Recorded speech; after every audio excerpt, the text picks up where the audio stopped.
bagi nama Tuhan Yesus. Oke. Hanya Tuhan Yesus gunung batuku, dan dialah kota bentengku. Amin. Mari kita sama-sama angkat satu pujian ini.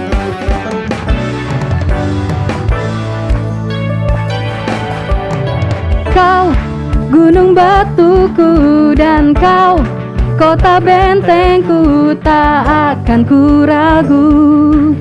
Kau menjamin hidupku, kau keselamatanku, dan kau yang membelaku, tak akan ku takut. Kuasamu di dalamku, walau badai menerpa di dalam hidupku ini. Namun tanganmu Tuhan mengangkatku tinggi. Kau Tuhan yang benar, tak pernah tinggalkan. Dahulu, sekarang, selamanya, janjimu tak berubah. Kau Alfa dan Omega, awal dan akhir. Semesta alam memuja Engkau Tuhan yang benar. Amin. Berikan sorak-sorai hanya bagi nama Tuhan Yesus. Kau gunung batuku dan kau kota bentengku, tak akan ku ragu. Kau menjamin hidupku, kau keselamatanku, dan kau yang membelaku, tak akan ku ragu. Kuasamu di dalamku, walau badai menerpa di dalam hidupku ini. Namun tanganmu Tuhan mengangkatku tinggi. Kau Tuhan yang benar, tak pernah tinggalkan. Dahulu, sekarang, selamanya, janjimu tak berubah. Kau Alfa dan Omega, awal dan akhir. Semesta alam memuja Engkau Tuhan yang benar. Yang benar, tak pernah tinggalkan. Dahulu, sekarang, selamanya, janjimu tak berubah. Kau Alfa dan Omega, awal dan akhir. Semesta alam memuja Engkau Tuhan yang benar.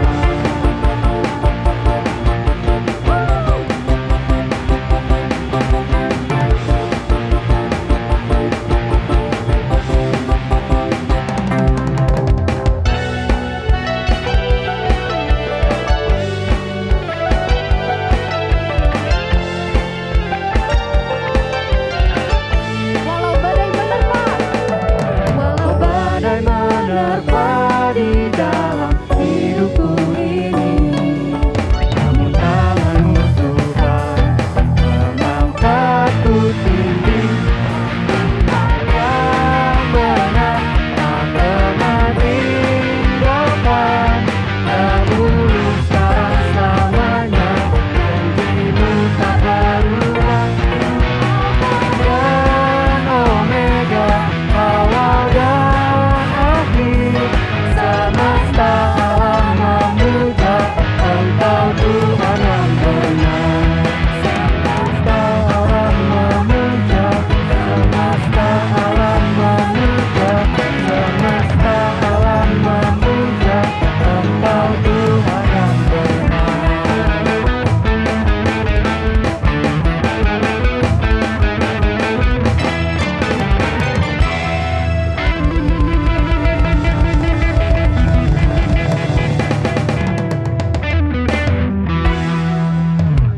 Puji Tuhan.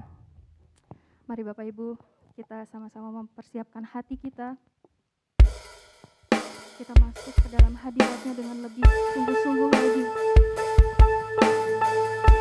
Sungguh Tuhan, kasih setiamu besar bagi kehidupan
bangkit berdiri.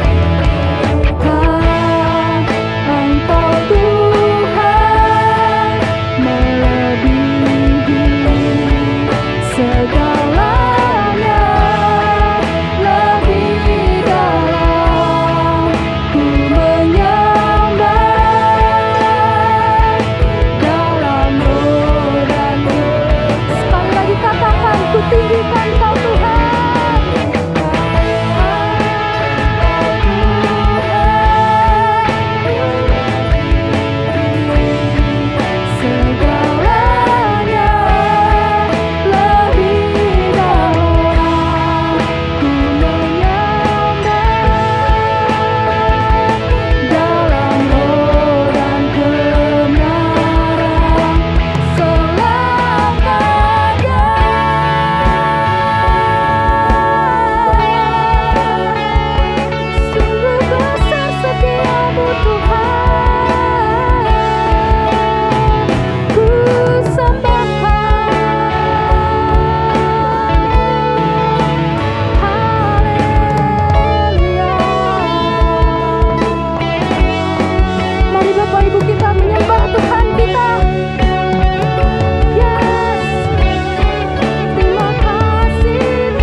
di sini, kemana terjadi. Sekali lagi boleh serukan bersama-sama. Ku yakin Kau hadir di sini, kemasakan kuasa yang tak terbatas. Ku yakin Kau nyata di sini, kemenangan terjadi di kemenangan. Haleluya.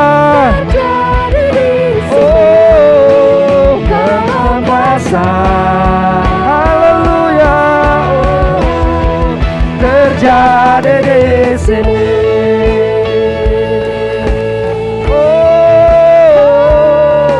Kemenangan terjadi di tempat ini.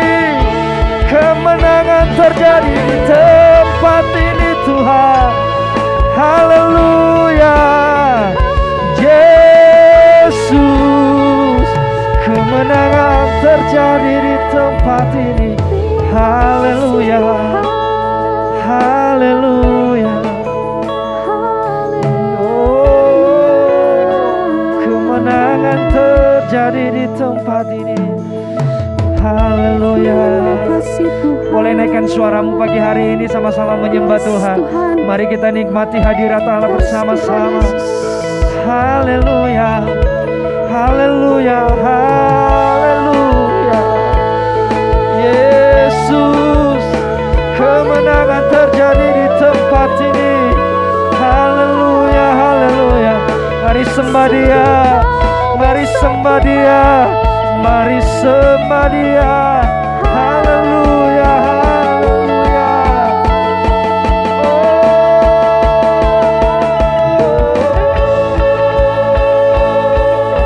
Yesus, Kau kami sembah, Kau kami sembah. Oh Tuhan, haleluya, haleluya.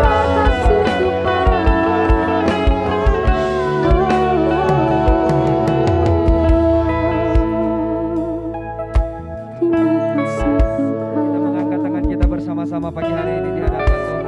Yes, Tuhan Yesus. Ku yakin Kau hadir di sini, ku rasakan kuasa yang tak terbatas. Ku yakin Kau nyata di sini, kemenangan terjadi di sini. Kemenangan terjadi di sini. Kemenangan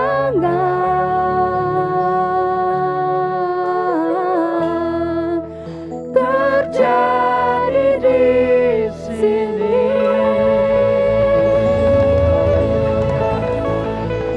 Yesus, kami percaya pagi hari ini kemenangan kami alami setiap kami yang ada di ruangan ini, bahkan yang ikut ibadah lewat live streaming. Tuhan mengalami kemenangan daripada Tuhan. Terima kasih Tuhan Yesus, kami siapkan hati, pikiran kami, kehidupan kami pagi hari ini untuk mendengarkan firman-Mu, dan biarlah firman-Mu yang kami dengarkan menjadi rema dan menjadi berkat bagi setiap kehidupan kami. Urapi secara khusus hamba-Mu Pastor Andri yang akan menyampaikan isi hati Tuhan bagi kami semua. Dan biarlah setiap kata demi kata yang disampaikan oleh hamba-Mu berasal dan bersumber daripada Allah sendiri. Terima kasih, kami siap dengarkan firman Tuhan dalam nama Tuhan Yesus Kristus. Haleluya, amin. Silakan duduk Bapak Ibu.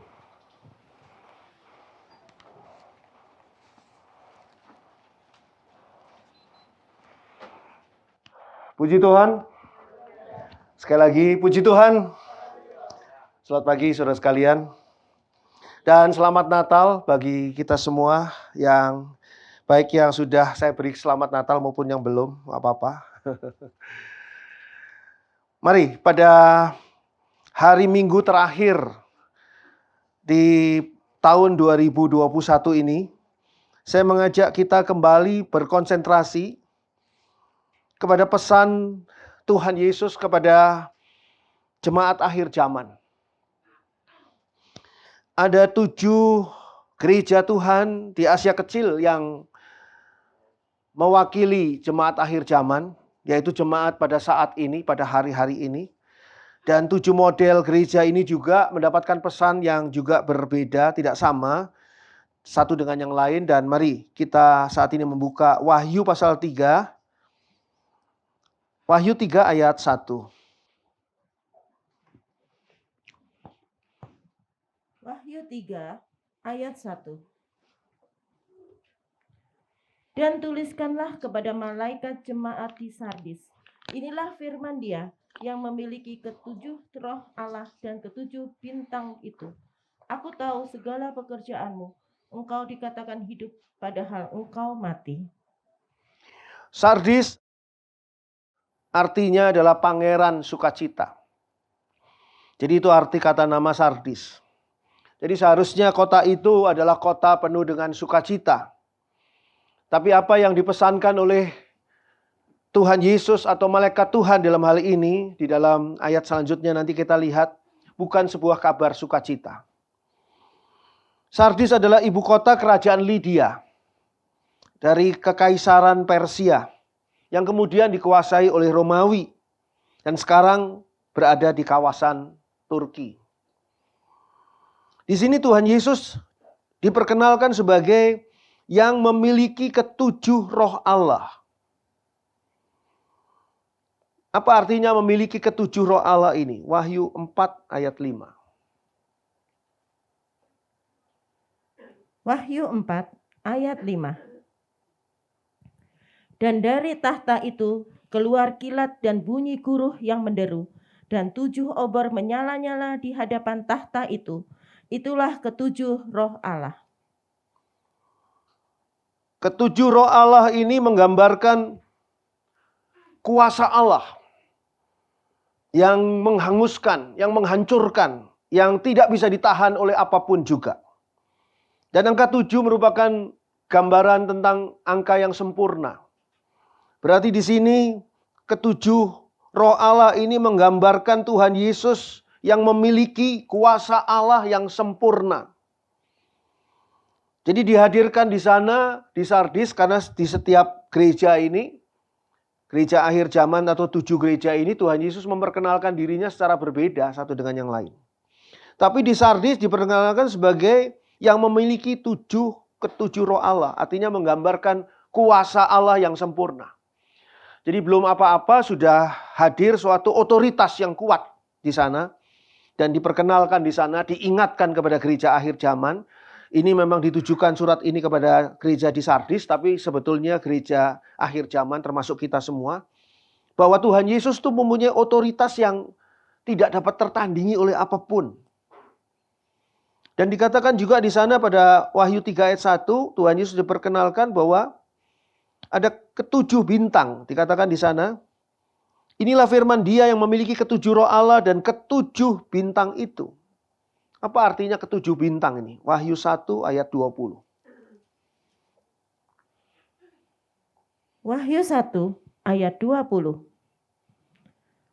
Dan rahasia 7 bintang yang telah kau lihat pada tangan kananku dan 7 kaki dian emas itu.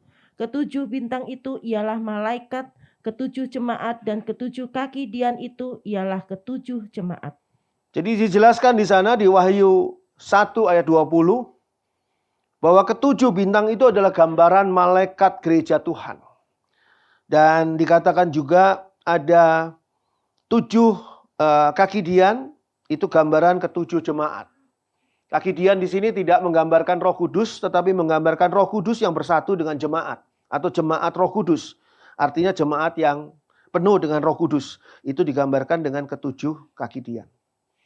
Jadi kalau kita lihat di sini Tuhan Yesus memperkenalkan diri sebagai pemimpin dari 7 bintang. Ada 7 malaikat yang digambarkan menyertai 7 gereja Tuhan. Artinya apa? Gereja Tuhan di akhir zaman ini disertai juga oleh malaikat-malaikat Tuhan. Kita sudah lama rasanya tidak pernah mendengar peran malaikat di dalam hidup orang percaya atau orang beriman. Mungkin malaikat itu muncul ketika terakhir kali ya mungkin itu pun dalam penglihatan ketika Petrus mendapatkan penglihatan turunnya kain bersudut 4 dan sebagainya, ataupun itu mungkin pokoknya 2000 tahun yang lalu. Setelah itu rasanya tidak pernah ada. Tapi firman Tuhan memberitahukan walaupun kita mungkin tidak melihat, tapi ada malaikat Tuhan menjagai setiap gereja Tuhan, gereja akhir zaman, termasuk gereja kita. Sehingga saya percaya ada malaikat Tuhan yang Tuhan utus untuk menjagai kita. Tapi siapakah pemimpin dari malaikat itu? Pemimpin dari malaikat itu adalah Tuhan Yesus. Tuhan Yesus dikatakan di sini pada Wahyu pasal 3 kembali ayat 1. Dikatakan di sana, aku tahu segala pekerjaanmu. Jadi Tuhan Yesus tahu semua pekerjaan jemaat di Sardis. Sebagaimana juga Tuhan tahu apa yang kita lakukan sebagai jemaat gereja Tuhan. Kita itu sedang dipantau oleh Tuhan. Saya berkali-kali ingatkan, sekarang ini masanya penseleksian. Masanya diseleksi, dipilih-pilih mana yang ilalang, mana yang gandum di tengah-tengah gereja Tuhan.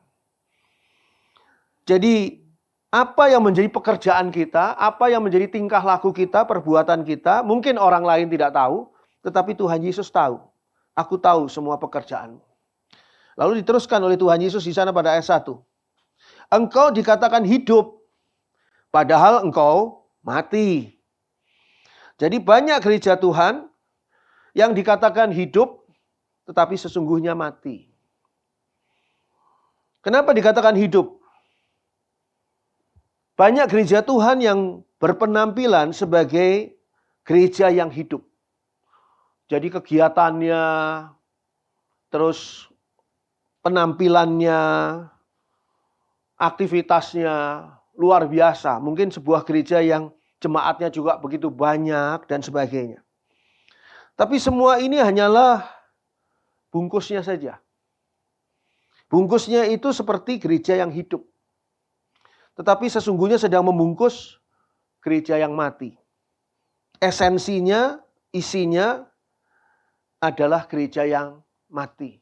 Dan Tuhan Yesus tidak bisa ditipu dengan penampilan sebuah gereja yang menampilkan seolah-olah sebagai gereja yang luar biasa, gereja yang benar, gereja yang hidup, gereja yang aktif, gereja yang mengagumkan dan sebagainya. Tuhan Yesus tidak bisa ditipu dengan semua bungkus itu. Karena Tuhan Yesus melihat esensi di dalamnya, isinya. Dikatakan di sini seperti jemaat di Sardis. Engkau itu dikatakan pada ayat 1 tadi, dikatakan hidup padahal engkau mati. Siapa yang mengatakan mereka itu hidup? Yang mengatakan mereka hidup adalah manusia yang tidak bisa melihat esensi di dalamnya. Itu sebabnya kalau kita benar-benar hidup dalam pedoman firman Tuhan, Tuhan memberitahukan kepada kita akan kebenaran firman Tuhan itu. Dan dengan kebenaran firman Tuhan itu kita tidak bisa ditipu dengan hal-hal yang tidak benar yang datangnya dari tipu daya duniawi. Saudara dan saya, sesungguhnya kita ini adalah bukan anak kecil lagi di dalam hal rohani. Sehingga kita tidak bisa ditipu. Yang bisa ditipu adalah anak-anak kecil sesungguhnya. Anak-anak kecil rohani. Tapi saudara dan saya seharusnya sebagai gereja Tuhan adalah calon mempelai Kristus. Ingat, Tuhan Yesus tidak menikah dengan anak-anak kecil. Tuhan Yesus tidak menikah dengan mempelai yang masih anak-anak. Tidak. Tuhan Yesus menikah dengan seorang mempelai dewasa. Artinya apa? Gereja Tuhan harus menjadi dewasa rohani. Tidak boleh kita hidup hanya dengan euforia sebagai gereja yang luar biasa dan sebagainya. Kebetulan memang punya dana yang besar di gereja itu. Kemungkinan juga mungkin ada jemaat yang begitu banyak sehingga timbul euforia. Dan itu semua akan menimbulkan kepalsuan. Karena esensinya lupa untuk dipikirkan. Saya ingatkan kembali bahwa kalau saudara terima firman Tuhan, saudara beriman kepada Tuhan adalah satu hal yang baik. Tapi ujiannya bukan di situ. Ujiannya justru ketika bencana datang. Orang menerima firman Tuhan dan beriman pada Tuhan itu seperti orang membangun rumah. Yang satu membangun di atas batu. Yang satu lagi membangun di atas pasir. Ada masalah? Tidak ada masalah. Dua rumah ini berdiri dengan megah. Mungkin rumah yang di atas pasir lebih mewah daripada rumah di atas batu. Tapi ujiannya adalah ketika bencana datang. Ketika angin badai datang. Ketika banjir datang. Maka rumah yang berdiri di atas pasir itu akan roboh dan hancur. Begitu juga kalau saudara melihat orang yang begitu luar biasa aktivitasnya di gereja. Bahkan menjadi orang kepercayaan di gereja. Pimpinan di gereja. Ataupun dia pimpinan bagian kaum muda misalnya. Dia aktivis di dalam kaum muda. Tapi saudara lihat, ketika ada masalah yang secara pribadi menghantam dia, tiba-tiba dia bisa mundur. Dia bisa mundur dan dia bisa meninggalkan gereja itu, bahkan meninggalkan Tuhan. Satu kondisi yang sangat berat dan sangat menyedihkan. Apakah dia sudah dewasa rohani? Mungkin belum. Dia adalah masih anak-anak rohani yang berpenampilan dewasa. Anak-anak sekarang kan juga seperti itu kadang-kadang ya, anak-anak kecil ya. Kalau diminta nyanyi itu nyanyinya lagu ya, Ikatan Cinta gitu kan. Jadi anak-anak kecil ini gimana ya bisa ngerti ikatan cinta ini dia. Nggak mau lagu apa, cicak-cicak di dinding kayak apa, balonku. Nggak lagu-lagu itu sudah lama. Lagu-lagu zaman saudara dan saya atau orang tua kita masih kecil. Bintang kecil, nggak pernah besar-besar bintangnya. Itu adalah satu hal yang ada di dalam anak-anak. Tapi anak-anak rohani juga ternyata begitu loh. Berpenampilan supaya terlihat sebagai seseorang yang bonafit secara rohani. Tapi Tuhan bilang, orang bilang kamu hidup. Tapi Tuhan Yesus tahu bahwa kamu tuh mati. Kita harus jaga diri kita. Penting penampilan, oh boleh. Tapi yang lebih penting adalah esensi kita. Apakah kita adalah gereja Tuhan yang hidup? Kalau kita gereja Tuhan yang hidup, kita hidup dan bertumbuh di dalam firman Tuhan, di dalam iman kepada Tuhan Yesus. Hantaman badai sehebat apapun juga tidak akan membuat kita goyah. Saudara ingat bagaimana Petrus menyangkal kenal pada Tuhan Yesus. Padahal cuma ditanya, kamu salah satu orang dari pengikutnya ya? Enggak, bukan panik dia. Tapi ketika dia menjadi dewasa rohani, ada kuasa Roh Kudus yang luar biasa di dalam dirinya. Dan dia digiring di hadapan Kaisar Nero di Roma untuk disalibkan. Dia tidak melarikan diri dan tidak menyangkal hal itu. Bahkan Petrus minta disalibkan dengan kepala di bawah. Karena dia tidak mau menyamai Tuhan Yesus yang disalib. Jadi saudara lihat, badai masalah di luar tidak pernah kita bisa atur dan kita bisa ubah. Yang kita bisa atur dan ubah adalah pribadi kita. Esensi gereja Tuhan, kita harus menjadi gereja yang hidup. Mari kita buka Matius 23. Ayat 27 dan 28. Saudara beri tanda Wahyu pasal 3 ini, nanti kita kembali ke sana.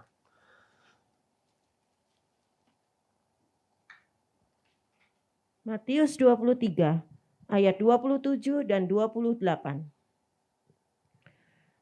Celakalah kamu, hai ahli-ahli Taurat dan orang-orang Farisi, hai kamu orang-orang munafik, sebab kamu sama seperti kuburan yang dilabur putih, yang sebelah luarnya memang bersih tampaknya, tetapi yang sebelah dalamnya penuh tulang belulang dan berbagai jenis kotoran.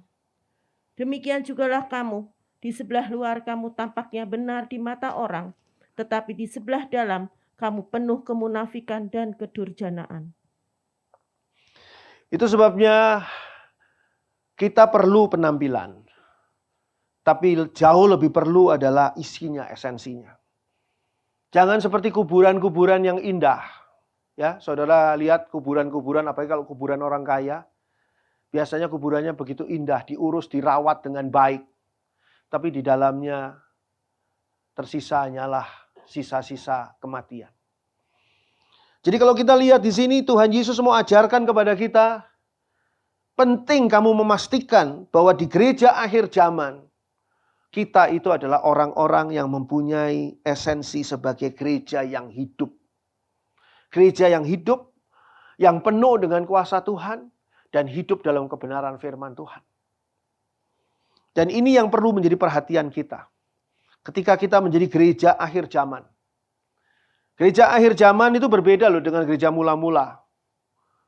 Ya, seringkali kan orang mengaitkan ya dengan gereja mula-mula. Gereja mula-mula sesungguhnya sangat baik. Mereka hidup di dalam kehidupan ya sebagai gereja yang kompak satu dengan yang lain. Dan sungguh-sungguh di dalam mereka memuji menyembah Tuhan. Dan masih banyak lagi hal yang positif dari gereja mula-mula. Tapi gereja akhir zaman ini beda. Karena gereja akhir zaman adalah gereja penantian. Menantikan kedatangan Tuhan Yesus kembali. Gereja akhir zaman adalah gereja di mana kita mengalami seleksi besar-besaran. Saudara jangan mengira bahwa yang akan diteliti dan diperiksa itu adalah orang-orang dunia. Oh bukan, gereja duluan yang akan diperiksa Tuhan. Gereja yang dibongkar oleh Tuhan. Itu sebabnya kita perlu mempersiapkan diri sebagai mempelai Kristus. Bukan sebagai penampilan gereja yang munafik. Ya. Gereja yang munafik ini sulit sekali untuk untuk diatasi. Karena itu merupakan tanda dari akhir zaman. Akan banyak gereja-gereja yang dianggap sebagai gereja yang hidup tapi sesungguhnya mati. Gereja-gereja yang seperti kuburan, luarnya indah, dalamnya luar biasa buruknya. Kita perlu koreksi diri. Bukan tugas kita untuk menghakimi orang lain, tapi adalah tugas kita untuk introspeksi. GPKDI Tabernakel Kasih ini seperti apa? Itu pertama. Lalu kita, orang-orang yang ada di GPKDI Tabernakel Kasih, seperti apa kita ini? Jadi kalau saudara semakin hari semakin mundur dari kerinduan, kecintaan saudara kepada Tuhan, maka bahaya. Itu bukan termasuk gandum, tapi termasuk ilalang. Dikatakan bahwa di gereja Tuhan ada gandum dan ilalang. Ketika murid-murid mau mencabut ilalang tadi, Tuhan Yesus bilang jangan, biarkan saja mereka bertumbuh. Sampai pada hari di mana akan dituai. Gandum dituai masuk di gudang. Disimpan. Ilalang dipotong, bukan dituai, dipotong untuk masuk ke dalam dapur api. Untuk dibakar. Jadi sekarang masih sama-sama duduk di gereja. Masih sama-sama berperan di gereja. Masih sama-sama mempunyai tugas tanggung jawab dan pelayanan di gereja. Tapi Tuhan tahu yang sebenarnya. Itu sebabnya saya perlu ingatkan sekali lagi dan sekali lagi. Mungkin faktornya banyak. Ada faktor rumah tangga, ada faktor keuangan, ada faktor kesehatan, ada faktor begitu banyak untuk membuat orang itu menjadi mundur dari Tuhan. Tapi hati-hati. Faktor-faktor tadi tidak akan selamanya menjadi masalah. Tapi kemunduran kita dari gereja Tuhan, ini yang membuat kita akan terhilang. Dan tidak pernah melangkahkan kaki ke dalam surga. Hati-hati. Wahyu 3 ayat 2. Wahyu 3 ayat 2. Bangunlah dan kuatkanlah apa yang masih tinggal yang sudah hampir mati. Sebab tidak satu pun dari pekerjaanmu aku dapati sempurna di hadapan Allahku. Dikatakan di sini,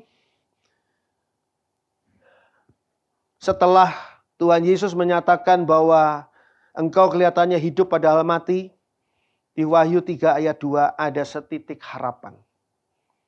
Yaitu masih ada kesempatan untuk bangun. Bangun itu adalah sadar dari kondisi yang sekarang. Itu bangun. Orang yang masih tidur, terlelap di dalam mimpi-mimpinya, terlelap dalam tidurnya, dia tidak menyadari kondisi yang ada sekarang.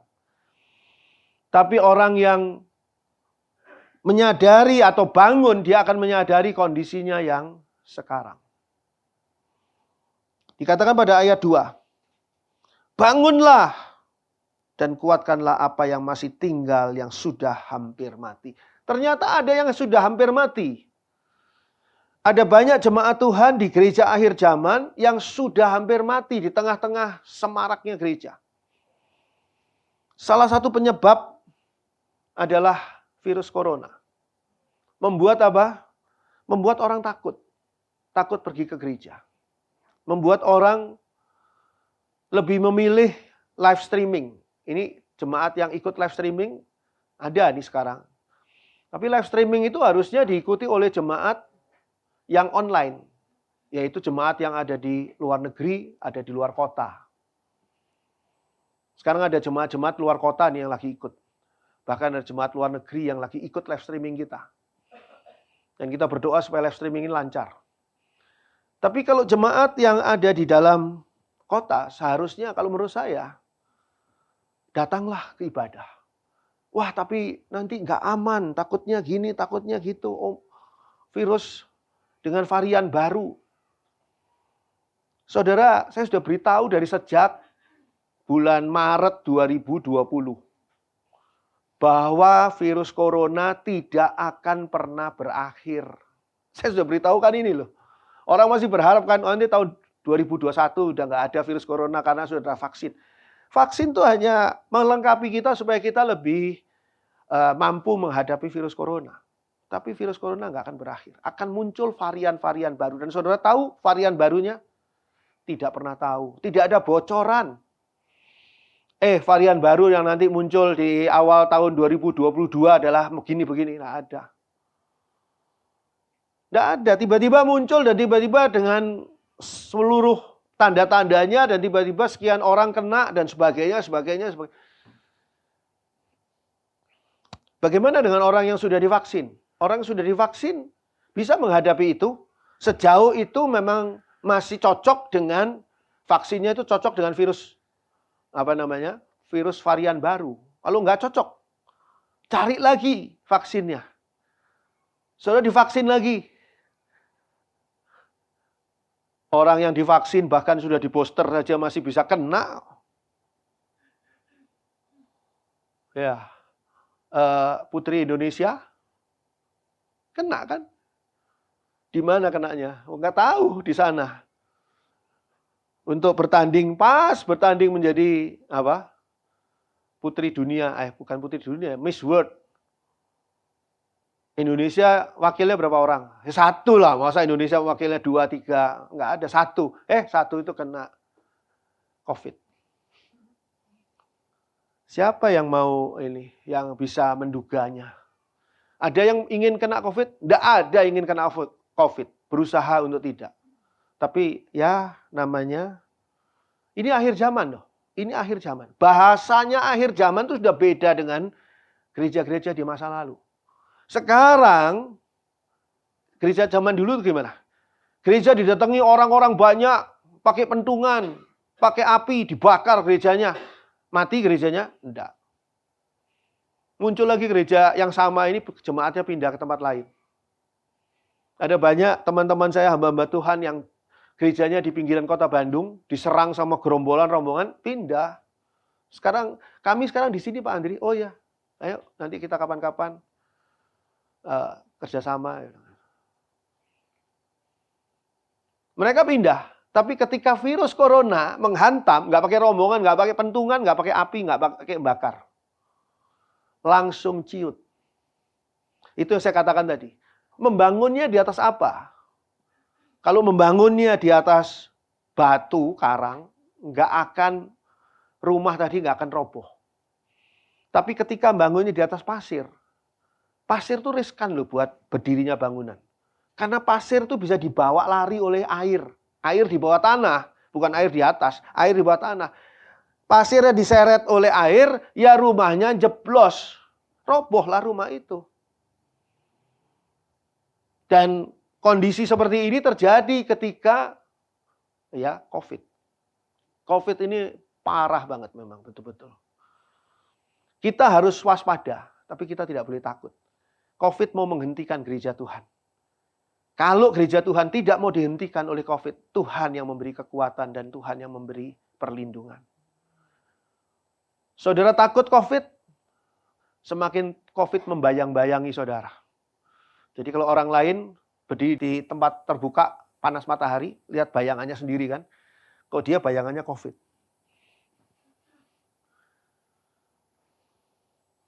Sekarang dikatakan kesempatan untuk bangun. Sadar, oke lah, tahun 2020 saya belum sadar. 2021 saya belum sadar. Sekarang kita mau masuk tahun 2022, kok nggak sadar-sadar? Tadi saya bilang pada penyambut jemaat, saya bertahun-tahun berdoa dan mengharapkan penyambut jemaat ini untuk mau hadir di dalam persekutuan doa pengerja.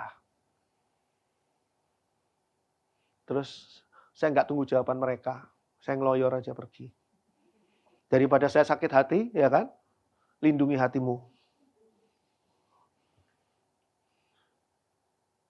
Pernah saya tanya, apa jawaban salah satu? Ya habis Pak Adi, saya kan bukan pemain musik atau pemain pujian atau yang bawa firman. Cuma penyambut jemaat. Jangan menyepelekan tugas pelayanan dari Tuhan. Apapun juga yang dipercayakan kepada kita. Siapa yang menyepelekan seorang katakanlah penyambut jemaat atau seorang yang bagian bertugas membersihkan gereja? Tuhan tidak pernah menyepelekan loh. Siapa yang menyepelekan? Jemaat? Bukan. Diri sendiri. Kalau saudara merasa melayani Tuhan di bidang yang saudara saat ini dipercayakan oleh Tuhan, seberapapun sederhananya, saudara merasa aku ini mempunyai mandat dari Tuhan. Aku ini mandatarisnya Tuhan untuk pekerjaan ini, untuk bidang ini. Oleh sebab itu aku datang persekutuan doa pengerja. Di situ saudara tidak akan sia-sia. Saudara akan menerima firman Tuhan. Saudara akan kembali hati saudara dikhususkan untuk berdoa pada Tuhan. Tapi saya nggak pernah mau maksa kok. Setiap orang, saudara ingat loh ya. Saya itu orangnya selalu tidak pernah maksa. Jadi setiap orang ada hokinya sendiri-sendiri. Ya kalau hokinya orang itu cuma segitu, mau dipaksain juga ya nggak hoki juga. Nggak beruntung juga. Yang penting saya di hadapan Tuhan benar. Saya sudah menyampaikan firman Tuhan, mau dengar, mau enggak, terserah. Bebas mau memilih. Orang mau memilih neraka, masa kita halangi? Ya, jangan, biarin aja. Pokoknya sudah kasih tahu, percaya Tuhan Yesus. Nggak percaya Tuhan Yesus mati kamu. Nggak percaya, silahkan. Ya hidup-hidupnya sendiri kok. Mati juga mati sendiri kok. Saya ajak ke gereja. Ada orang-orang bilang gini, ini Natal. Banyak diskon-diskon. Wah, orang-orang kalau ketemu diskon makanan, diskon barang, apalagi dikasih gratisan, seneng pasti. Datang semua ke toko itu. Saya bilang, siapa bilang? Gereja Tuhan itu gratis. Enggak ada yang datang. Diundang-undang, ditanyain di sini, oh maaf om, saya ini om, ada tugas ini om. Saya mikir ya terserahlah, kalau memang cuma segitu, gitu. Jangan dipaksa. Diingatkan boleh, didoakan harus, tapi jangan dipaksa. Jangan mengkristenkan orang yang sudah Kristen. Renungkan sebentar aja. Jadi jangan langsung jangan. Jangan mengkristenkan orang yang sudah Kristen. Kita sering kali loh mengkristenkan orang yang sudah Kristen. Karena orang Kristen yang sudah Kristen tadi tidak Kristen. Jadi harus dikristenkan lagi. Jangan, biarkan aja. Sekarang masih ada kesempatan untuk bangun. Untuk memperkuat, dikatakan dari yang masih hidup. Sudah tinggal nyawanya tinggal sedikit nih. Jadi masih ada gairah sedikit ke gereja. Nah ini bangun. Masih ada sedikit gairah untuk hidup. Ayo hidup. Sebab apa? Dikatakan pada ayat 2. Allah itu tidak mendapati yang sempurna dari mereka. Ayat 2 mengatakan begini. Bangunlah dan kuatkanlah apa yang masih tinggal yang sudah hampir mati. Sudah hampir mati. Sebab tidak satu pun dari pekerjaanmu aku dapati sempurna di hadapan Allahku, kata Tuhan Yesus. Jadi apa yang diharapkan oleh Tuhan Yesus? Sebuah gereja yang sempurna. Tapi seringkali kita mengatakan, oh ya saya kan masih manusia, saya kan bukan malaikat. Kita mentolerir apa yang tidak benar, yang sementara ini masih kita peluk, masih kita pegang. Sekarang ini sudah nggak ada waktu buat begitu. Waktu kedatangan Tuhan sudah sangat-sangat dekat. Saya beritahu ini sudah sangat-sangat dekat. Saudara, mungkin pernah dengar istilahnya, metaform kalau nggak salah ya. Sekarang tuh yang ada. Jadi orang itu membeli, berusaha, bertingkah laku, beraktivitas di alam dunia maya. Di sana saudara bisa membeli tanah. Bayarnya uangnya juga uang dunia maya. Dan tanah itu ada di sana, di dunia maya. Dan bisa disewakan, bisa dijual, bisa dibangun rumah, bisa diapain. Saudara bisa kerja malah di sana. Hati-hati, ini adalah gambaran awal dari kedatangan Sang Antikristus. Saya ingatkan, sebelum Sang Antikristus muncul menampilkan diri di dunia ini, gereja Tuhan akan diangkat. Ke awan-awan, menyambut Tuhan Yesus di awan-awan. Pertanyaannya, adakah saudara ikut diangkat ke awan-awan? Karena yang ikut diangkat ke awan-awan itu adalah gereja yang hidup, bukan gereja yang pura-pura hidup, bukan.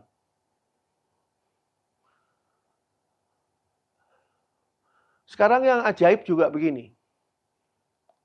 Kemarin saya ditanya sama keponakan-keponakan saya, ada yang nanya begini. Apakah gereja-gereja ini akan mempunyai doktrin-doktrin yang berbeda satu dengan yang lain? Gimana kalau gereja-gereja ini mempunyai doktrin yang tidak sama satu dengan yang lain? Saya katakan, dengan saya mempelajari firman Tuhan, khususnya pada hari-hari terakhir ini, dari sejak dulu saya mempelajari sampai sekarang, saya melihat gereja-gereja Tuhan itu doktrinnya sudah mulai makin menjadi satu. Entah itu namanya gereja Katolik, entah itu namanya gereja Baptis, entah itu namanya gereja Pentakosta, entah Presbyterian, apapun juga. Mereka tuh tiba-tiba bisa mempunyai pemikiran-pemikiran doktrin yang menjadi satu. Meskipun tidak sama dalam organisasi. Jangan berharap organisasinya sama. Enggak. Organisasi bisa masing-masing. Tapi doktrinnya menjadi satu. Dan doktrinnya menjadi satu itu apa namanya? Kebenaran firman Tuhan. Itu back to the Bible. Kembali saya diingatkan bahwa ada Maria dan ada Yusuf. Maria didatangi oleh malaikat Gabriel. Diberitahu tentang kelahiran Yesus. Yusuf tunangannya didatangi malaikat juga di dalam mimpinya. Tapi dua-dua dipersiapkan oleh Tuhan untuk satu titik yang sama. Nah, gereja Tuhan di muka bumi ini begitu banyak variannya. Saudara tahu gereja Pentakosta, ragamnya banyak sekali. Dari yang namanya wajar-wajar sampai yang namanya aneh-aneh. Semuanya namanya gereja Pentakosta atau gereja karismatik. Banyak sekali. Bagaimana mereka ini? Disatukan dengan back to the Bible. Asalkan apa? Hamba Tuhannya mau sungguh-sungguh mengajar. Mengajar tentang kebenaran firman Tuhan dan jemaatnya mau dengerin. Mau benar-benar hidup dalam kebenaran firman Tuhan. Mau benar-benar dikatakan di sini bangun. Memperkuat apa yang masih hidup. Supaya apa? Supaya kita tampil menjadi sempurna. Ingat loh ya. Saudara dan saya harus menjadi jemaat yang sempurna. Waduh, berat sekali Pak Andri. Enggak berat kalau kita mau jalani dan kita mau menerima kuasa Tuhan. Karena Tuhan yang membuat kita sempurna. Roma 12 ayat 2.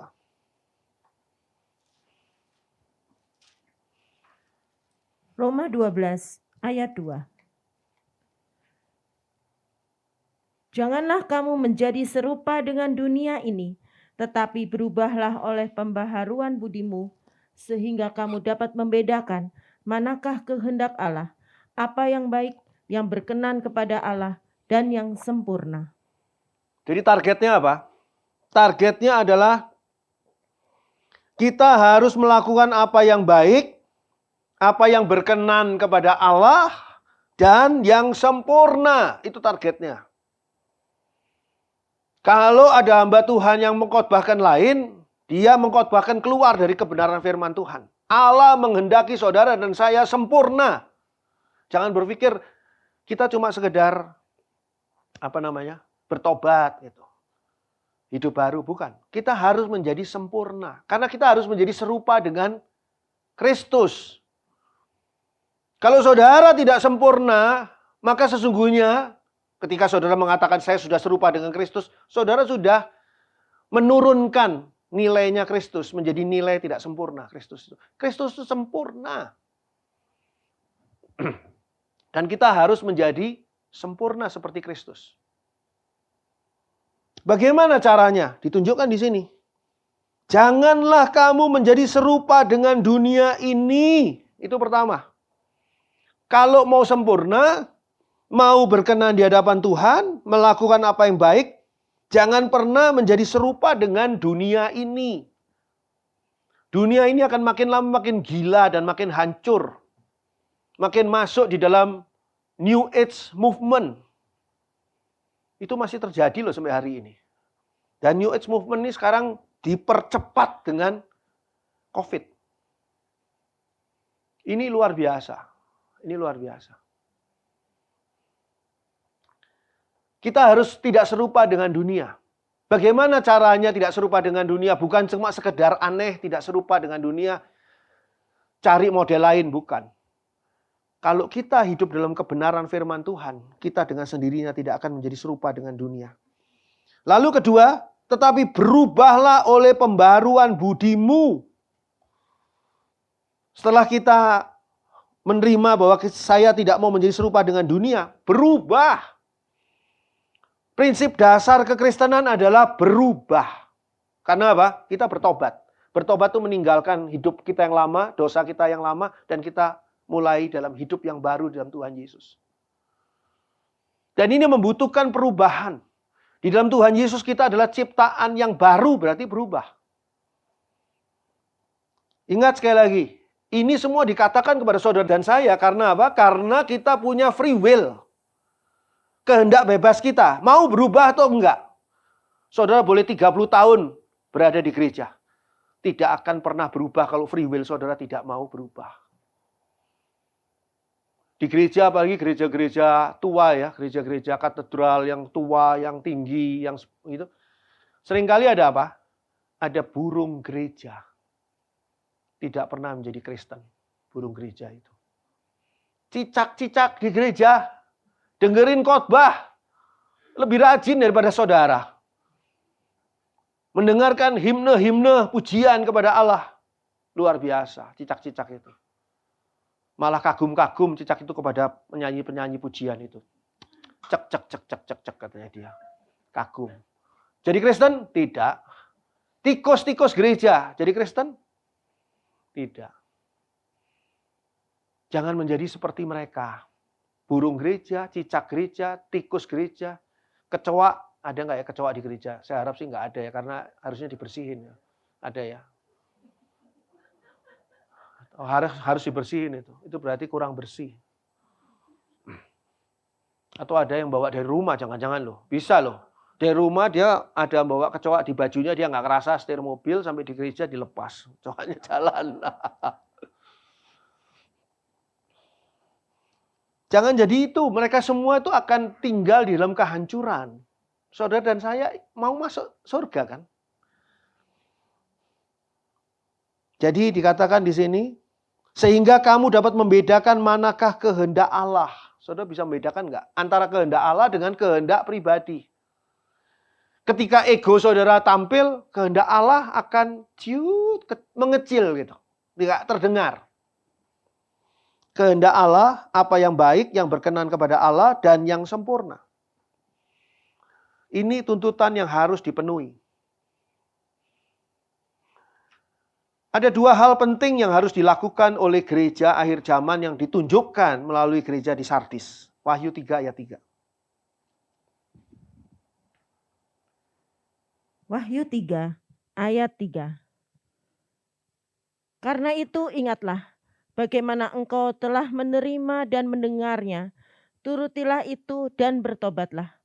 Karena jikalau engkau tidak berjaga-jaga, aku akan datang seperti pencuri dan engkau tidak tahu pada waktu manakah aku tiba-tiba datang kepadamu.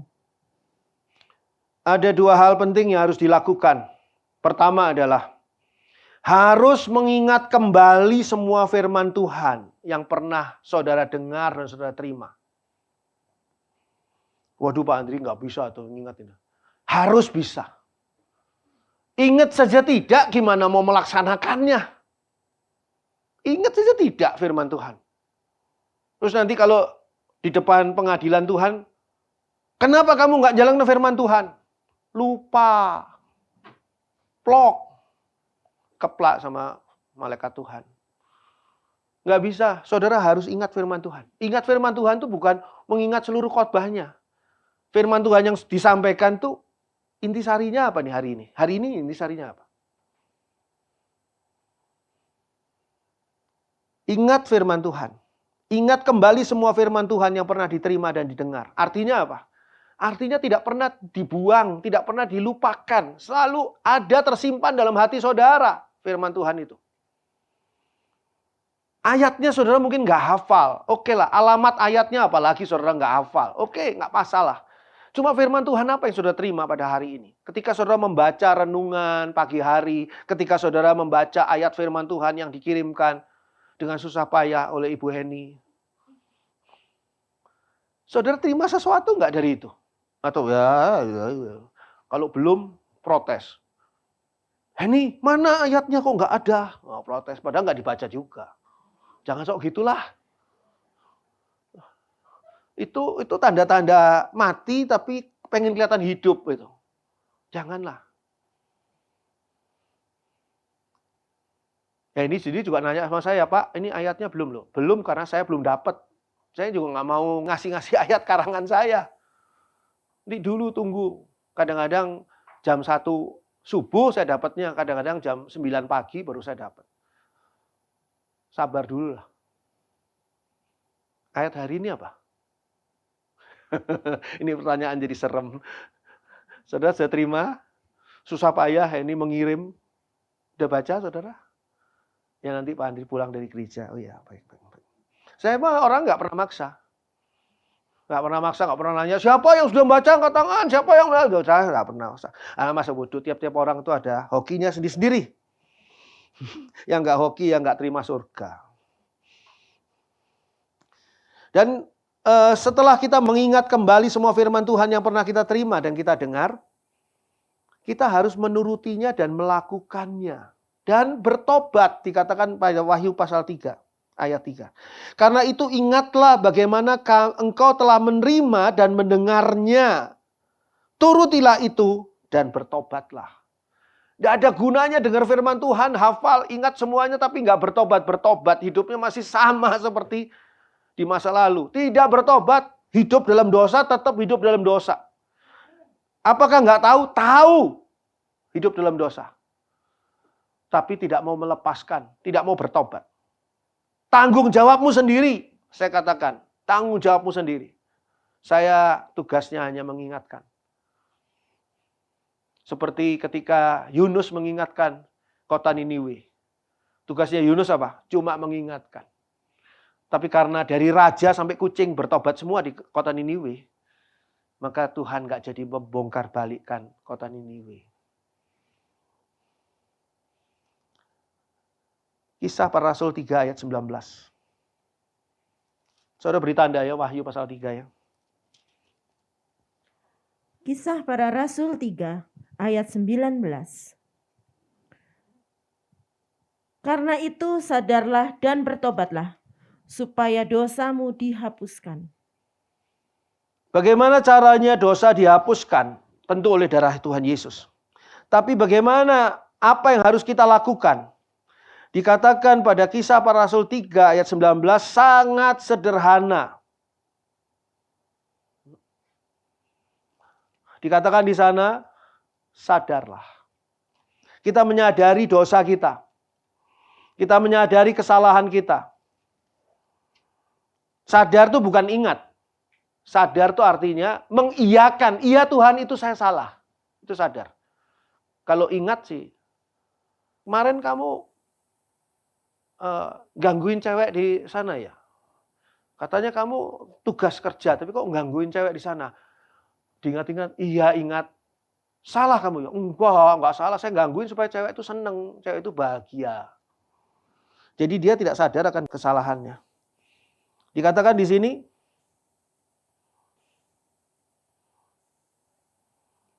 Kisah Para Rasul 3 ayat 19. Dikatakan, karena itu sadarlah dan setelah sadar, bertobatlah. Supaya apa? Supaya dosamu dihapuskan. Tuhan Yesus sudah mati di atas kayu salib 2000 tahun yang lalu. Darahnya penuh kuasa untuk menyucikan dosa kita. Tapi kalau kita tidak sadar dan tidak bertobat, dosamu masih tetap ada padamu. Jadi kalau pertanyaannya, Tuhan Yesus sudah mati di atas kayu salib 2000 tahun yang lalu. Apakah saudara sudah dibebaskan dari dosa saudara? Ini pertanyaan salah. Karena apa? Belum tentu orang yang ditanya itu sadar. Sadar akan dosanya dan bertobat. Bertobat itu berarti keluar dari hidup lamanya. Keluar dari hidup dosanya. Jatuh dalam dosa atau hidup dalam dosa. Jatuh dalam dosa biasanya langsung sadar. Aduh, saya salah. Saya sudah berdosa di hadapan Tuhan. Kata Daud. Aduh, saya berdosa di hadapan Tuhan. Mazmur 55 menunjukkan doanya Daud karena dia berdosa. Tapi kalau hidup dalam dosa, nggak ada sadarnya. Hal pertama adalah harus mengingat kembali semua firman Tuhan, menurutinya, melakukannya, dan bertobat. Yang kedua adalah di dalam Wahyu 3 ayat 3 dikatakan, karena jikalau engkau tidak berjaga-jaga, aku akan datang seperti pencuri dan engkau tidak tahu pada waktu manakah aku tiba-tiba datang kepadamu. Yang kedua, apa yang harus dilakukan? Berjaga-jaga. Kita ini gereja Tuhan akhir zaman adalah gereja Tuhan yang berjaga-jaga. Berjaga-jaga ini untuk apa? Untuk menyambut kedatangan Tuhan Yesus kembali. Dikatakan di sini Tuhan Yesus akan datang seperti pencuri katanya. Oh enggak. Kok berani bilang enggak saya?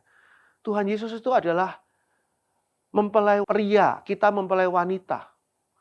Masa sekarang mempelai pria ketika mau menjemput mempelai wanita, ditanya sama teman-temannya, kapan calon suamimu datang? Nggak tahu, dia seperti pencuri. Loh, tapi ayat ini ngomong gitu kok. Nah, baca lagi yang benar. Karena jikalau engkau tidak berjaga-jaga, aku akan datang seperti pencuri. Kalau engkau nggak berjaga-jaga, Tuhan Yesus tidak akan datang seperti pencuri. Mana ada pencuri membunyikan sangkakala, teretet, gereja Tuhan diangkat kawan-kawan. Mana ada pencuri kayak gitu? Nggak ada. Tapi kalau engkau nggak berjaga-jaga, artinya apa? Engkau nggak siap untuk kedatangan Tuhan Yesus. Maka Tuhan Yesus akan tiba-tiba muncul. Dikatakan di sini, engkau tidak tahu pada waktu manakah aku tiba-tiba datang kepadamu. Engkau tidak akan pernah tahu.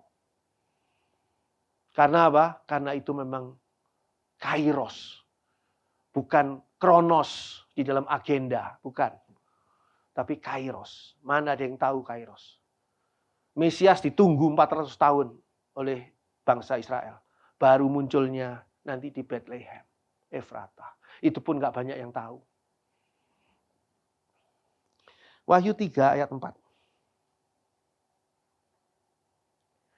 Wahyu 3 ayat 4. Tetapi di Sardis ada beberapa orang yang tidak mencemarkan pakaiannya. Mereka akan berjalan dengan aku dalam pakaian putih, karena mereka adalah layak untuk itu. Tetapi di Sardis sudah dicela sama Tuhan. Sebagai kelihatannya hidup, katanya hidup, padahal mati dan sebagainya. Ada beberapa orang yang tidak mencemarkan pakaiannya. Jadi artinya apa? Tuhan itu menilai pribadi demi pribadi. Tidak menilai GPKDI Tabernakel Kasih seluruhnya, enggak. Tapi menilai pribadi saudara demi saudara satu dengan yang lain. Pribadinya suami seperti apa, pribadinya istri seperti apa, itu tanggung jawab di hadapan Tuhan. Sekarang ini sudah tidak waktunya buat main-main.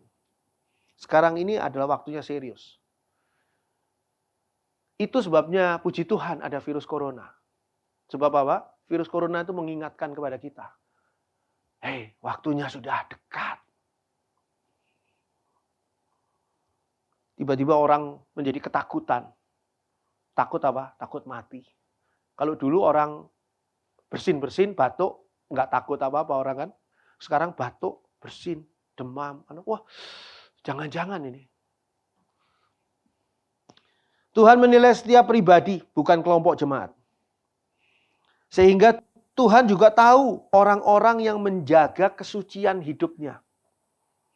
Tidak mencemarkan pakaiannya ini adalah menjaga kesucian hidupnya. Pakaian itu adalah kehidupan, gambaran kehidupan. Apakah dia jaga supaya bersih atau tidak? Tidak mencemarkan pakaiannya itu menjaga kesucian hidupnya. Saudara dan saya masih dikelilingi oleh apa? Bujukan dosa, jebakan dosa oleh kuasa kegelapan. Itu nggak bisa kita hilangkan. Nggak bisa kita usir. Kuasa kegelapan nggak pernah bisa kita tengking loh. Yang bisa kita tengking iblis, setan bisa. Kuasa kegelapan enggak. Pengaruh-pengaruh negatif, pikiran yang salah, perasaan yang salah dan sebagainya. Tidak pernah bisa kita tengking. Tapi kita harus menjaga kesucian hidup kita. Dan dikatakan di sana mereka itu layak untuk berjalan. Berjalan bersama dengan Kristus. Dalam apa? Di dalam, dikatakan di sini pada ayat 4.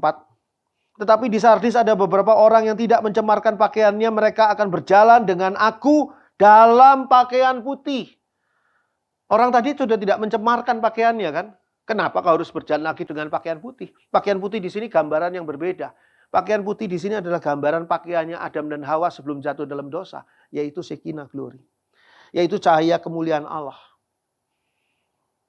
Akan berjalan bersama Kristus dengan cahaya kemuliaan Allah. Dan dikatakan di sana, karena mereka adalah layak untuk itu. Kenapa mereka dikatakan layak untuk itu? Kita itu harus hidup bagi Allah dalam Kristus Yesus. Hidup kita setelah diperbarui ini kita hidup bagi Allah. Bukan bagi diri kita sendiri. Bukan bagi kelompok kita. Bukan bagi gereja kita. Tapi bagi Allah.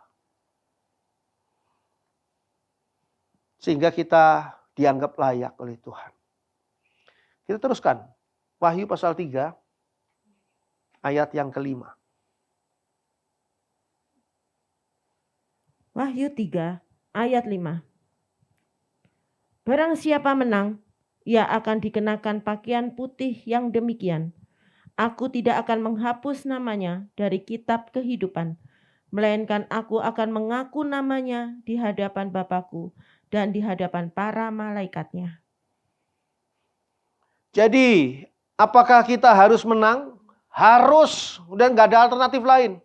Kita harus menang. Kita tidak boleh menjadi orang yang posisinya draw. Draw dengan hidup lama kita, dengan kuasa kegelapan. Siapa yang menang antara aku dengan kuasa kegelapan? Draw kita. Satu-satu, nggak bisa. Kita harus menang. Pakaian putih itu, Shekinah Glory yang Tuhan janjikan, cahaya kemuliaan Allah yang Tuhan janjikan, adalah juga untuk mereka yang menang. Saudara beri tanda dulu Wahyu pasal 3 ini. Kita buka Mazmur 20 ayat 7-9. Mazmur 20 ayat 7 sampai dengan 9.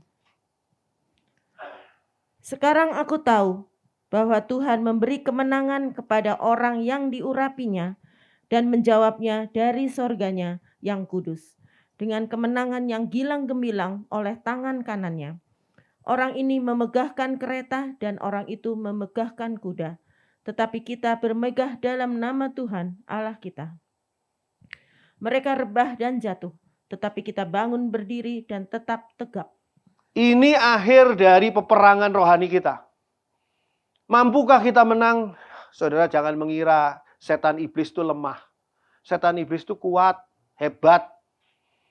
Kuasa kegelapan itu luar biasa. Jangan anggap saudara mampu untuk mengalahkan kuasa kegelapan. Tapi dikatakan di sini, sekarang aku tahu bahwa Tuhan memberi kemenangan kepada orang yang diurapinya. Tuhan memberi kemenangan. Jadi kemenangan itu bukannya diraih, tapi diberi oleh Tuhan.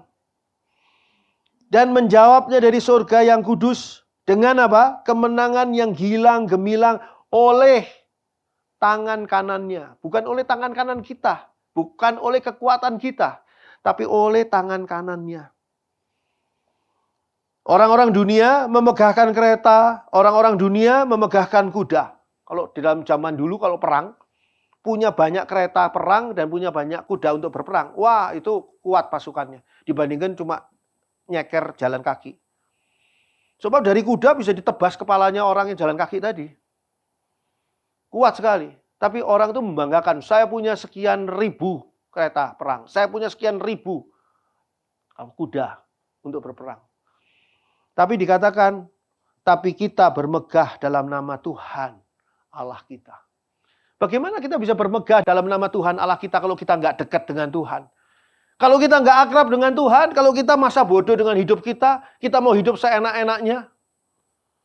Sudah firman Tuhan datang berkali-kali, teguran-teguran firman Tuhan datang berkali-kali, tetap saja kita hidup dalam dosa. Saudara sudah cukup tua, buat dinasehati jangan berdosa. Aduh, itu sudah cukup tua, udah nggak perlu lagi. Saudara sudah sadar bahwa itu dosa, tinggalkan dosa itu. Hiduplah baru dalam Tuhan Yesus. Bertobat, masih ada waktu. Sebelum nanti kesempatan itu habis dan tidak akan bisa diperbaiki. Dikatakan orang yang bermegah tadi itu, mereka rebah dan jatuh, ayat 9. Tetapi kita bangun berdiri dan tetap tegak. Jadi jangan kabur kalau hanya ditakut-takuti COVID. Jangan kabur, bahkan ditakut-takuti pakai pistol di atas kepala saudara. Ayo sangkali Yesus, kalau tidak saya tembak kamu. Ucapkan syukur, kesempatan indah. Saudara boleh mati sebagai martir. Jangan pernah takut. Tuhan ada memberi berkat kepada orang-orang yang pantas mendapat berkat itu. Jangan iri hati terhadap orang yang lain yang, waduh orang itu kok terima berkat Tuhan ya, saya kok enggak. Jangan iri hati. Mungkin karena saudara tidak pantas untuk terima berkat itu. Jadikan saudara pantas dulu. Bentar, saya kembali dulu ke Wahyu 3 ayat 5.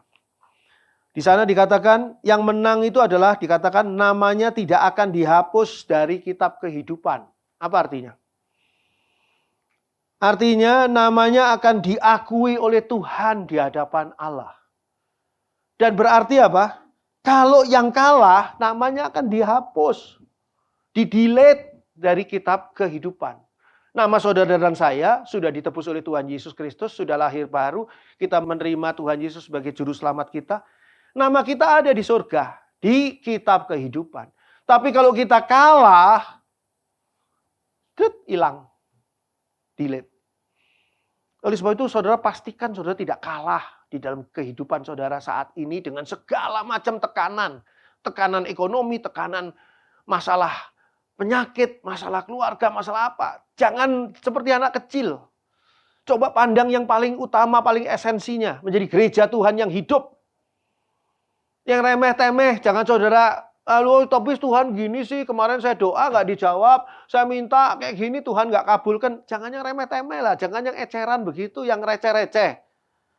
Saudara ditawari sama Tuhan di surga loh. Jangan ditukar dengan hal-hal yang udah Tuhan gak apa-apa, seandainya penyakit saya gak sembuh juga. Sudah Tuhan gak masalah kalau persoalan saya gak selesai juga. Gak apa-apa Tuhan kalau saya gak punya uang juga. Yang penting saya akan beria-ria di dalam surga Tuhan. Itu yang paling penting. Jangan tukarkan itu dengan apapun.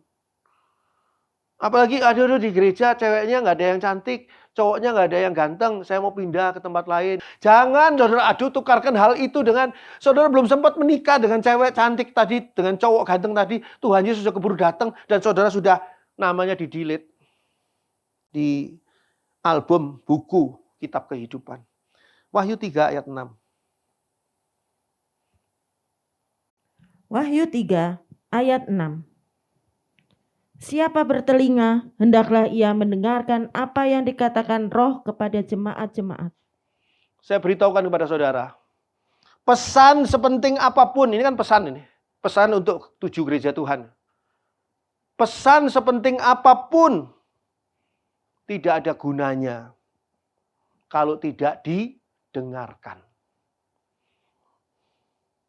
Pesan untuk gereja Tuhan ini di akhir zaman, ini sangat penting bagi gereja Tuhan dan sangat penting bagi pribadi-pribadi saudara dan saya, jemaat di akhir zaman. Kita ini jemaat Tuhan di akhir zaman. Pesannya Tuhan ini sangat penting dari 7 pesan 7 gereja ini. Tapi tidak ada gunanya kalau tidak didengarkan. Itu sebabnya, siapa bertelinga, hendaklah ia mendengarkan apa yang dikatakan Roh kepada, tidak dikatakan kepada gereja di Sardis, tidak. Dikatakan kepada jemaat-jemaat. Termasuk saudara dan saya. Dengar dan biarkan firman Tuhan itu berbicara terus dalam hati saudara. Perbaiki. Kita harus bangun. Kita harus bertobat. Kita harus menang. Karena sebentar lagi Tuhan Yesus akan datang kembali. Puji Tuhan. Amin. Mari kita nyanyikan, Tuhan, ku mau hidup dekat padamu, mengasihimu dan taat selalu.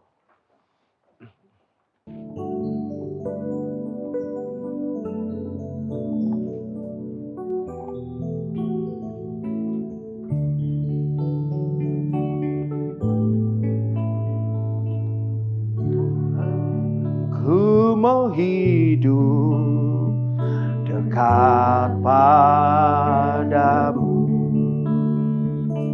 mengasihimu dan taat selalu. Bila ku dekat aman jalanku, tinggallah Tuhan dalam hatiku.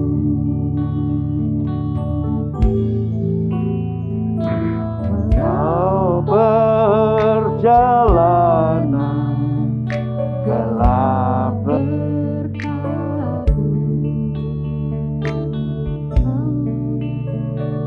hatiku bercahaya terang,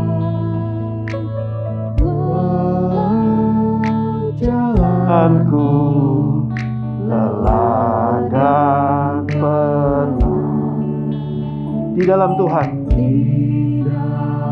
dalam Tuhan aku sentosa. Oh Juru Selamat, mari kita bangkit berdiri. Juru Selamat pegang tanganku, bimbing aku mentaatimu. Berilah berkat-Mu, kuatkan aku. Oh Tuhan Yesus, pegang tangan. Sekali lagi kita teriakkan, oh Juru Selamat pegang tanganku. Juru Selamat pegang tanganku, bimbing aku mentaatimu.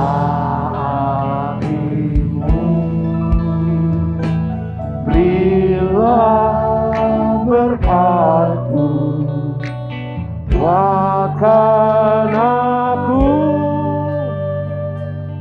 Oh Tuhan Yesus, pegang tangan. Oh Tuhan Yesus. Oh Tuhan Yesus, pegang. Oh Tuhan Yesus, pegang tanganku. Oh Tuhan Yesus, pegang tanganku.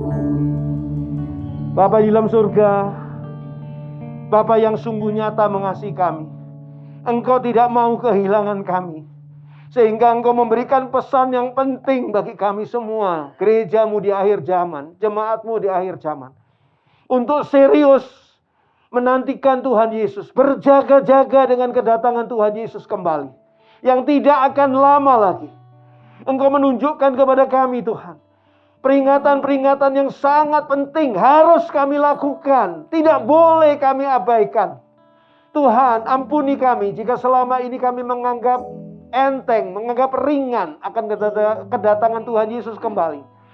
Padahal kedatangan Tuhan Yesus kembali adalah sebuah kengerian bagi mereka yang di luar Tuhan Yesus. Tolong kami ya Bapa, agar kami pasti berada di dalam Tuhan Yesus. Tolong kami ya Bapa, agar kami didapati menjadi pemenang-pemenang yang layak untuk menerima Shekinah glory, berjalan bersama dengan Tuhan Yesus, masuk ke dalam surga yang sudah disediakan bagi kami. Bapa di dalam surga, hamba-Mu berdoa bagi mereka yang hari ini hadir di gereja ini, ataupun mereka yang mengikuti live streaming dan mengikuti juga rekamannya. Tolong Tuhan, kami satu demi satu. Tegur kami dengan keras. Kalau perlu Tuhan, pukul kami dengan keras, supaya kami bertobat sungguh-sungguh, supaya kami serius di dalam menantikan kedatangan Tuhan Yesus kembali. Terima kasih Bapa. Terima kasih Bapa. Semua ini kemurahan-Mu yang luar biasa. Kami mengucap syukur. Di dalam nama Tuhan Yesus Kristus kami berdoa. Amin. Kita tetap berdiri, kita nyanyikan Kami Memuji Kebesaran-Mu. Saya undang Sadai Eksalta Pilewi Lumban Kaul bersama ayah ibunya untuk maju ke depan. Memuji kebesaran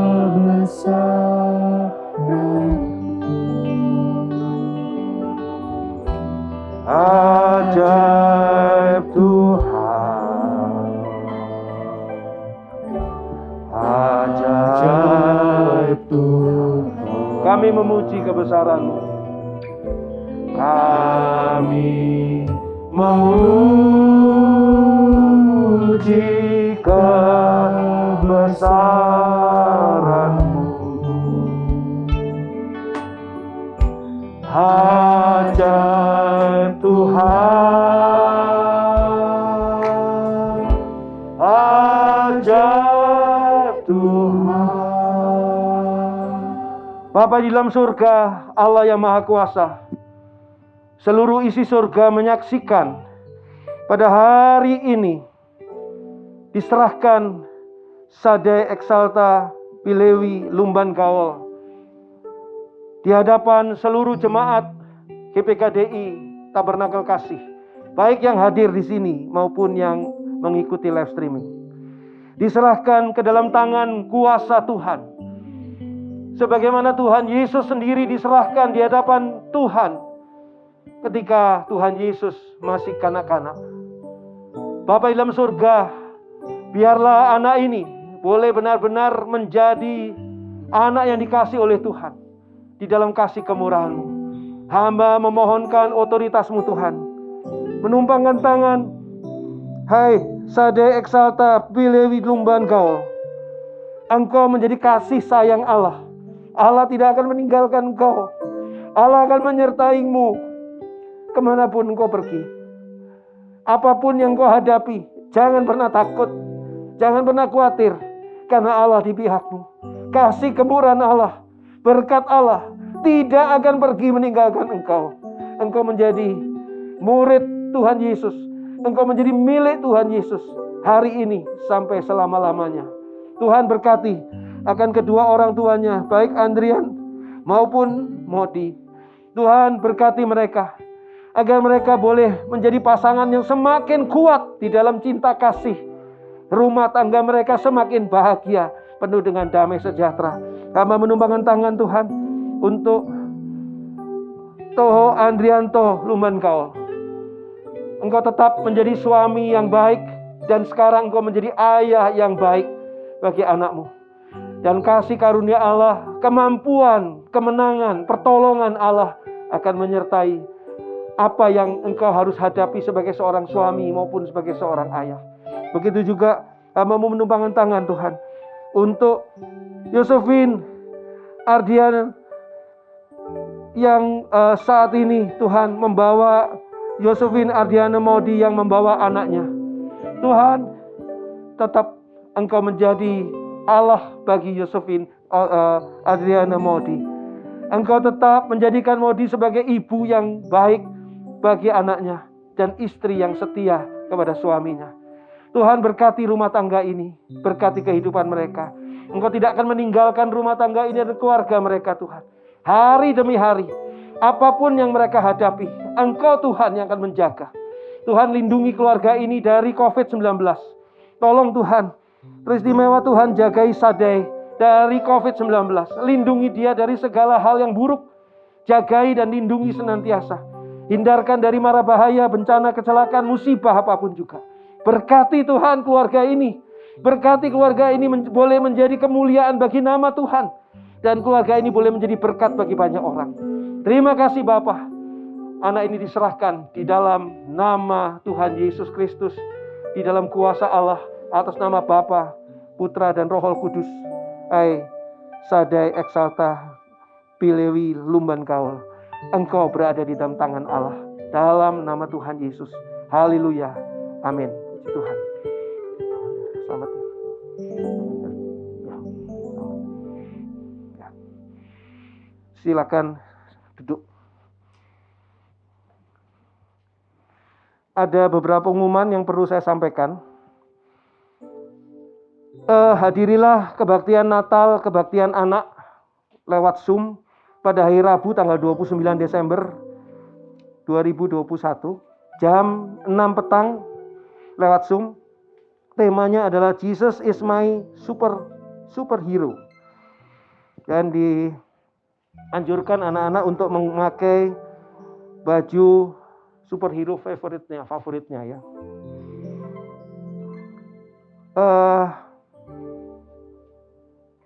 Ikuti juga programa 1 RRI Bandung dalam acara Mimbar Agama Kristen yang akan saya bawakan pada hari Rabu juga tanggal 29 Desember 2021 jam 8 sampai dengan jam 9 malam di gelombang 97,6 FM ataupun RRI Playgo. Ini tepat ya jamnya jam 8 sampai dengan jam 9. Rabu yang lalu saya membawakan tentang Natal di Bethlehem dan banyak yang mendapat berkat dari siaran ini. Saya harap kita semua juga mendapat berkat dari siaran RRI program 1 ini. Lalu tanggal 31 akan ada kebaktian akhir tahun 2021, 2 kali kebaktian jam 3 sampai dengan jam 5 sore dan jam 6 sampai dengan jam 8 malam. 2 kali kebaktian akan disertai dengan perjamuan kudus dan yang hadir akan menerima ayat-ayat yang Tuhan pilihkan bagi masing-masing orang untuk menjalani tahun 2022, tahun yang Tuhan tunjukkan kepada kita semua. 2022 adalah tahun dipersiapkan untuk Kristus. Dan untuk acara ini saudara harus mendaftarkan diri dulu ke Ibu Heni karena kita tetap terbatas kuota. Jadi 2 kali ibadah, mau jam 3 atau yang jam 6. Tanggal 1 Januari 2022, kebaktian awal tahun 2022, jam 8 pagi. Disertai dengan perjamuan kudus dan doa untuk memasuki tahun yang baru. Ini tidak perlu daftar dulu. Silakan saudara datang. Lalu jangan lupa juga pada hari Minggu tanggal 2 Januari 2022, tanggal 1 Januari itu hari Sabtu, jadi tanggal 2 Januari 2022 hari Minggu, jam 8 pagi sampai dengan jam 10 ada ibadah awal bulan. Ada perjamuan kudus awal bulan. Dan juga diberi kesempatan untuk memberi persembahan persepuluhan. Ajaklah saudara-saudara, keluarga, teman-teman untuk bisa menikmati semua berkat-berkat Tuhan ini. Dan kita bisa menjadi saluran berkat bagi banyak orang. Untuk sementara acara Zoom memahami ayat-ayat Alkitab hari Jumat tanggal 31 Desember ditiadakan. Nanti dimulai lagi memahami ayat-ayat Alkitab melalui Zoom. Itu 7 Januari 2022. Saya mengundang saudara kalau mau ikut bisa minta linknya dari Ibu Heni. Kegiatan kebaktian anak tetap berjalan tiap hari Minggu melalui YouTube channel Tabernakel Kasih. Ajaklah anak-anak untuk aktif di dalam mengikuti kebaktian anak melalui YouTube channel. Mereka perlu didukung, diingatkan, untuk diawasi juga. Dan juga pada hari Rabu santai bersama kata, kecuali Rabu ini ada Natal. Saya rasa itu saja, dan akan ada pertemuan untuk kita mengevaluasi kerja dan pelayanan kita di dalam tahun 2021 untuk memasuki tahun 2022. Evaluasi ini harap dihadiri oleh semua aktivis, semua pengerja dari GPKDI Tabernakel Kasih pada tanggal 2 hari Minggu 2 Januari 2022 setelah ibadah. Ya. Jadi kalau nggak selesai ya kita sambung di lain hari. Tapi saya pikir bisa selesai kalau kita hadir tepat waktu dan kita selesaikan segera. Itu saja pengumumannya. Tuhan memberkati kita semua. Puji Tuhan. Tiba saatnya kita akan memberikan persembahan. Bagi jemaat yang mengikuti ibadah live streaming dapat memberikan persembahan melalui nomor rekening yang tertera di layar atau di akhir ibadah. Selamat memberi, Tuhan Yesus memberkati.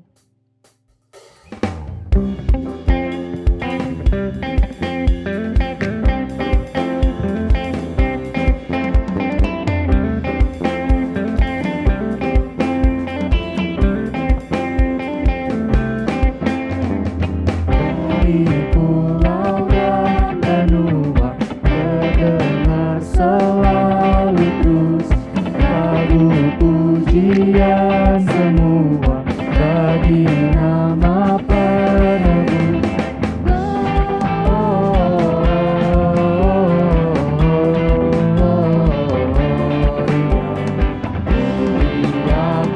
Tuhan,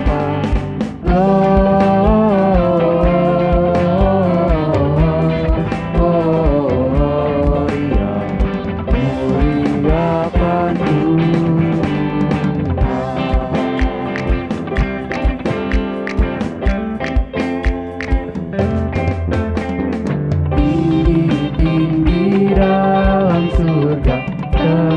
Tuhan yang kudus, tak lelah menyanyi juga di hadapan penebus. Mari kita semua bangkit berdiri. Gloria, muliakan Tuhan. Mari kita semua bangkit berdiri.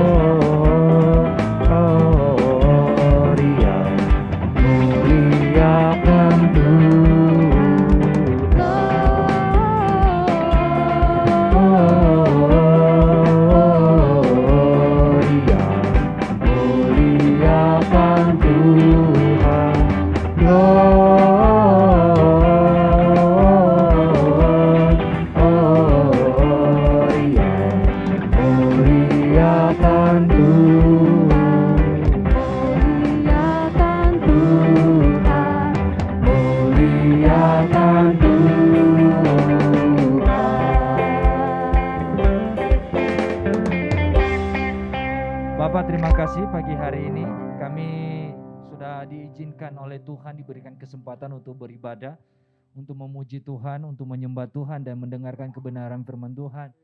Dan apa yang sudah kami terima dari kebenaran firman Tuhan pagi hari ini, biarlah itu mengubah setiap kehidupan kami dan menjadi rema bagi kami semua. Hamba-Mu, Pastor Andri, yang sudah menyampaikan isi hati Tuhan bagi kami semua. Tuhan terus berkati hamba-Mu di dalam segala hal, dalam menggembalakan jemaat-Mu di tempat ini.